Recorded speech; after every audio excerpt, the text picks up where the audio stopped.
This tutorial is to help you practice painting people in watercolour. Let's get started. So I'm going to start off with drawing a horizon line about a third of the way down with my HB pencil. I'm just using the back of an old painting, mixing up some ultramarine and burnt sienna, really watery wash using my size 10 brush. I'm just going to spatter all around that horizon line because I want all the heads of the people in my painting to be on the horizon line so it looks like they are in perspective. So they're all on the same eye level. And any of the marks I don't need, I've just rinsed my brush and I'm just washing them all away. Using the same colour, loading the brush and just sort of starting at the heads and just pressing the brush down, pulling it down. And you can vary your colours as well, maybe add a touch more blue, a touch more brown, or even different colours. And what you can do is vary the sizes. So you can make some really sort of bigger shapes, almost like the shape of a long arched window. And the shapes for smaller people, just make them smaller and shorter in the distance. And what you can do is start making some of those shapes much bigger, and they will look like they're in the foreground. And what I'm doing here is I'm just sort of painting two sort of vertical lines for the legs, one shorter than the other, so it makes them look like they're walking. Now, to make it easier for you and less scary, just paint this very light. So if you make mistakes, you can go over later on with a darker wash, but it's just practice, so don't worry.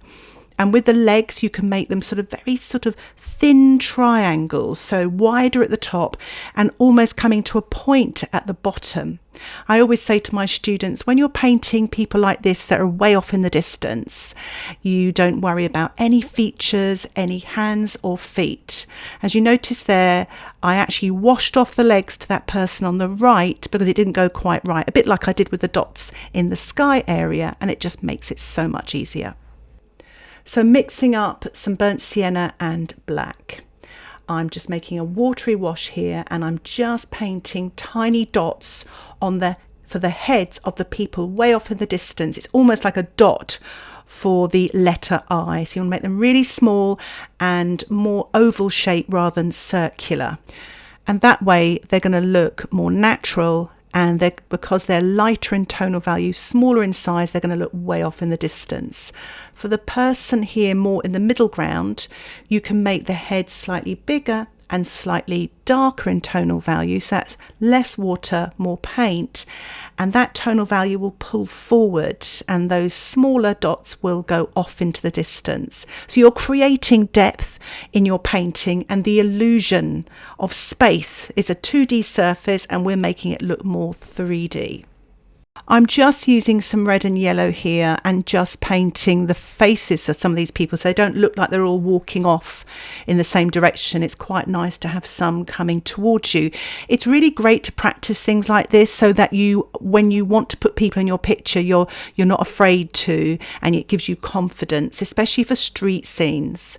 So I'm mixing up a little bit of black here with a touch of the burnt sienna, and I'm just going to paint some sort of clothing. So the person here, I'm just literally again going back to that arch window shape and just literally one brush stroke, leaving a gap in the middle so they look like they've got a shirt or a top underneath, and I'm giving that person a bag as well, a briefcase maybe, and adding a touch of dark for the head. Now you can wait for that to dry as well, the colour of the face, but here I've just sort of put that colour on damp into damp, so it looks softer and more natural. And I'm just lifting off some of the paint here to look like the light sort of hitting this person on the right hand side. Again, that creates a little bit of form. You can't really do it with the people so much in the distance, but it's quite nice to add this extra bit of detail. So these people in the distance, I'm just literally painting a very sort of pale grey there for their legs, almost just like one triangle, one thin triangle, so you can't really see too much in the distance here. If you add detail in the distance, it immediately brings that person forward. So by painting less detail, it again creates that illusion of depth. And you don't have to do this with people as well. You can use that for other things. If you were painting trees, less sort of detail with distant trees, much more sort of darks and details and textures with trees in the foreground, and that creates the illusion of depth. So I'm mixing up some red here. Nice bright colours. It's quite nice actually when you're doing this exercise to play around and paint different colours. So I'm just painting a nice bright red colour here, some Winsor Red, and then a little bit of dark for their trousers there. Again, sort of two vertical lines coming down to a point and then lifting off some light on the right hand side. So if you're painting a scene like this, try to keep the light source the same. So don't sort of put the light source coming from the left and right, keep it the same. So I'm just adding a little bit of hair there as well, rinsing my brush, taking off the excess on the paper towel off camera and going back into that grey colour, adding a touch more of the black and the Paynes grey, you get a lovely dark, and going to continue on now painting the clothing pretty much now wet on dry.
So as you can see, I'm just building up here the detail, a few little dark marks here and there using the tip of my brush. You could use a little bit of Paynes grey or ultramarine mixed with a little bit of burnt sienna or burnt umber, and just adding these details. Remember, because they're little people, you don't want too much, just enough to give an impression. And these are great, as I say, in street scenes or in a landscape scene, walking along a country lane, etc.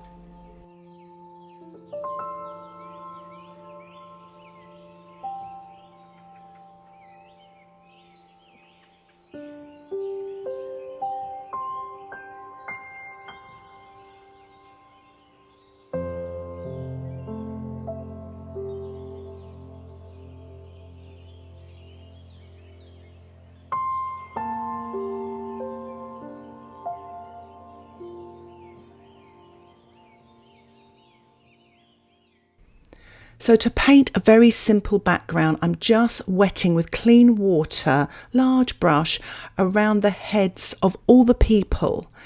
And I'm leaving a kind of almost a halo effect around them, so they'll have white around them. It looks like the light above their heads. So don't wet right up to their head. And also it's not a good idea, because sometimes if you touch the paint, sometimes it can bleed, especially if it's a dark coloured paint. So as you saw there, I just wet all of the background. I'm just getting a big old wash here, mixing up a grey really, and you can use ultramarine and burnt sienna. Of course, I've used a little bit of the paint that I already had in the palette. So a nice big wash, big area, big wash, big brush. So I'm just loosely painting this, wet into wet, coming down to the people now, carefully using the tip of my brush. You can swap to a smaller brush if you feel comfortable, especially going around the smaller people in the distance. Just concentrate really on the larger people. They're the most important. They're the ones that are going to stand out more. And you kind of want to have your horizon a little bit paler and darker and stronger at the top of the page, because that's the area of the sky that's nearest to you, and it immediately creates depth in your painting. So you're making a 2D surface, the piece of watercolor paper, into the illusion of a 3D surface. This is what I love about painting. So I'm just using that wash now to paint wet on dry around the people. So this is the kind of pavement here, and I'm just loading my brush, freely painting. Got a little bit of dry brush going on there as well. You can wet your paper if you want to with clean water and then apply the paint, but I'm actually painting in sort of vertical brush strokes to create the look of almost reflections as well on the pavement here. And I'm spattering with just clean water onto the damp sky to create the look of maybe rain or snow, just to give an atmospheric look. And again, I'm mixing up here some ultramarine. Don't worry about the yellow underneath. I picked up some quinacridone gold by mistake. So ultramarine and burnt sienna. And I'm going to use this for some shadows. So I'm sort of imagining the lights coming from the right, because I've left a lot of light on the right hand side of the people. So the shadows will be on the left. Try to keep this consistent. So light coming from one light source, so left or right, but then have your shadows going on the opposite side. And obviously the shadows in the distance will be smaller and paler. So what I'm doing now is just adding some shadows on the left hand side, wet on dry on the people, just little marks here and there. It's really just an impression, but it can be really effective. So here is the finished painting. It's just really a sketch, and it's a great way of practicing people before you attempt to put them in your paintings. I really hope you found this tutorial helpful and that it inspires you to have a quick go at painting people. If you have any questions, please put them in the comments section. And if you'd like to see more content like this, don't forget to subscribe to my channel where you will get updates of my latest tutorials. And if you'd like to get access to my weekly exclusive watercolor tutorials, why not think about joining my Patreon membership? Details about the membership can be found in the description below. Thank you so much for watching. Happy people painting. Bye for now.